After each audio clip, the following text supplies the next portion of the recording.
Alright, welcome to the next Blender tutorial. So today we're making a desktop background with some lights, some orbs and stuff like that. So I'm going to go ahead, change my render engine to cycles. I'm going to go ahead and delete the default cube, and let's see. So I'm going to go ahead and go 7 to heaven right here.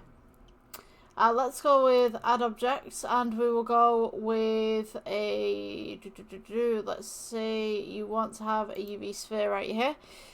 So let's go S for scale. I'm going to place this one directly in the middle. We will delete this one after we start moving everything around. I'm going to delete the lights here, and I'm going to delete the camera just for the moment. Right, so let's go ahead and take this orb in the middle. Let's go with Shift D. And I'm going to move it to the first position right here on the grid. I'm just going to go ahead and scale this down. This one is going to be shaded smooth, so right click shade smooth. Let's go for materials tab, new. This one is going to be emission, so I'm just going to call it EMI. And then I'm going to do this yellow, so emission yellow. We will change principal BSDF to emission, and then change this one to kind of like a nice little gold yellow kind of thing. So when we render this, we should just have this nice little emission coming through just about here. Alright, so you can amend this at any time. I'm going to go ahead and let's go with Shift D, duplicate this, and you want to go halfway through. I'm going to remove the material on here, so we'll press X on material, new material. This will be silver. So we'll change this. You can put this in a metallic, or you can do this via principal BSDF. So let's go metallic BSDF, and we'll change this to a nice little silver, turn down the roughness. Pretty cool. Okay, so the next one that we're going to do is let's go with Shift D. We'll move this to the next grid up, so we'll go with G. Right up to the top right here. S for scale, make this just a little bit bigger, not too much though. And we're going to go with we'll duplicate this material, and we'll call this the gold. Let's go ahead and change this to this nice little kind of off bronze. Just about there. We'll turn up, you can do the anastrophe, if I can pronounce that right, Pluminac. Alright, so let's go and see what these look like currently. So we just have something like this. If we add in a plane underneath, we can kind of see what's going on. So S for scale, add that plane. So we have this emission right here. What I'm going to do is let's go ahead and go to the regular render. I'm going to take the silver ball that we've just made right here. You're going to want the X-ray mode so that you can see the grid. And then just go Shift D and duplicate this upwards on here. So now we have these little silver balls. We have an emission, we have another silver ball. And what I'm going to do is let's go and take that emission right there and place one on the outside. So this emission here, let's go with Shift D. Move this up to the next grid. Up at the top right there. S for scale, just scale this outwards just a little bit so it's nice and big. And then I'm going to go ahead and take this one, which is another silver. Let's go with silver. Shift D and move this upwards to here. So essentially now you have this nice little row of stuff that you can work with. I'm going to go ahead and take this row. We'll go with Shift D and move this up to the top right there. You want to go halfway as such, and then I'm going to go ahead and just randomly go with another Shift D. So you should have something that is similar to this with all these points going up. Now this little sphere in the middle, there was a reason why I did that. So what we're going to do is let's go ahead and select everything that we've just made apart from the sphere. Shift D, duplicate this out. Let's go with alpha rotate. Oops. On the z-axis. So alpha rotate, and we'll go with 180. We'll go with G, bring this down. And you want to be able to match this to this one. So We had this one halfway. This one should be halfway as well. As such. Alright, delete the centerpiece right there. And this is going to be a little bit difficult to see, but just kind of bear with me. So we have this huge line of what we're doing right here. Let's go with Shift D, click, alpha rotate. This will automatically go on the y-axis. Let's go 90 degrees, so we get sideways. Select everything by box, so just hold down and click. Let's go alpha rotate. And this will be 45. And then we're going to go ahead and divide that 45 by 2. So this should be 22.5. So go ahead and select everything again that you've just made. Oops. That's weird. I don't think my computer kind of copied that. So let's go Shift D again once more. Alpha rotate at 45, weren't we? And then select everything again. We want to go Shift D, click, alpha rotate, and we were at 22.5. And then we're going to go ahead once more. So the 22.5 divided by the 2 is 11.25.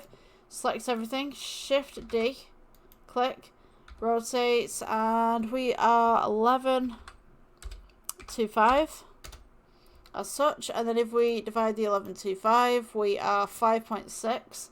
Select everything again, Shift D, click, alpha rotate, and we want to type in that 5.6 just as such. Alright, we could go maybe one more, but to be honest with you, these are very tight around the middle right there. I'm thinking maybe we should get rid of every... Let's see, if I go scale with this, I think it should be alright for the centerpiece, to be honest with you. We can always get rid of them if it's going to be a problem. Alright, so what I'm going to do is let's go for adding the camera in. Where have I put my cameras? There they are. Alright, let's go view. Align view, camera to view. Let's go ahead and rotate this round. It's kind of at an odd angle. And then you can go ahead and just put this to the side. We again want kind of a side kind of view of this.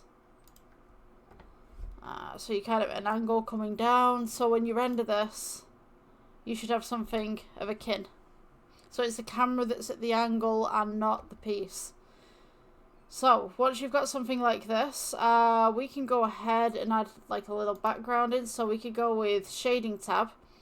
You want to go and change objects to world objects. Don't forget to change this back to object once you're done. We're going to go ahead with add, and we'll go noise texture. We'll place this noise texture in the back right here.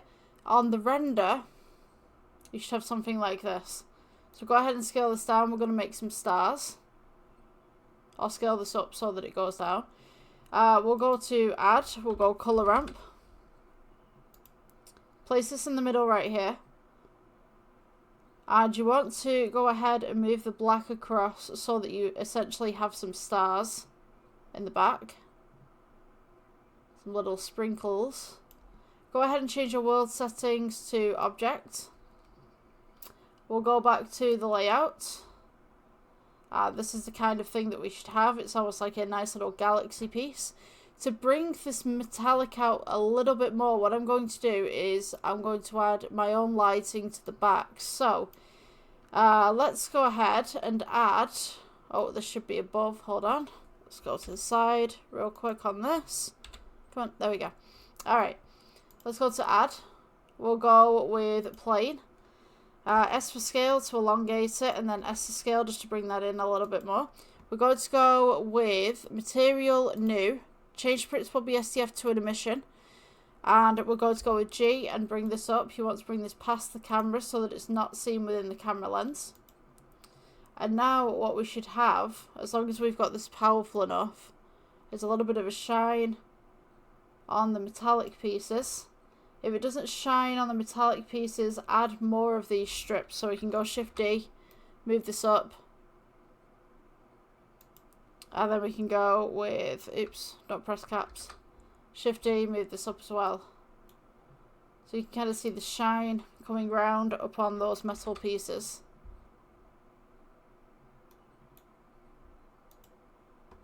I'm going to go ahead and strengthen the emission as well. Just bring that up a little bit, see what happens. So we can see that there's a nice little pattern going on. Let's go to regular render a moment. I'm going to go ahead and add in a depth of field. So let's go to the material preview right here. Let's click the camera. And let's go to the data section. Check the depth of field. Use the selector and just select one of these little pieces that you've got in the middle, one of the little orbs. Now, the higher the f-stop, everything's going to be in focus. The lower the f-stop, things will start to become out of focus. And the ratio as well, you can kind of pull that and it will do this really kind of unique effect with the backdrop. So you could have something like this, and then when we render it, it's like this kind of unique kind of thing. Now, me personally, I would move this light out of the way. It is clipping into the scene right here, but this is kind of a really cool thing that you can do with Blender. So I'm just going to go ahead and just mosey this on down so it's off the screen. Let's see how that works. Yeah, so obviously you've got to ignore the grid up here at the back and stuff, so this will just be kind of free floating. But yeah, it's kind of like a really cool effects to have with Blender. There's so many motorbikes coming by today, it's unreal. You can go with material right here and change the colours if you want to, so you could have it like this nice little pink, this nice little blue, turquoise. I love turquoise, it's nice. You could have it orange if you wanted to. Totally up to you. Obviously, it's all pixelized at the moment because it's just still rendering in. But yeah, I would say experiment with. Let's get that camera again. Can we get the camera? Come on, you gonna let me? There we go. Alright, so I would experiment with the aperture right here, the f-stop, where everything's blurring, and then I would experiment with the ratio as well, to see what you can make with this. To be honest with you, this looks pretty peachy with me. Yeah, so if you guys enjoyed this tutorial, please give us a like, give us a subscribe, and if you got this far, hi. Right, so I will see you in the next one. Bye.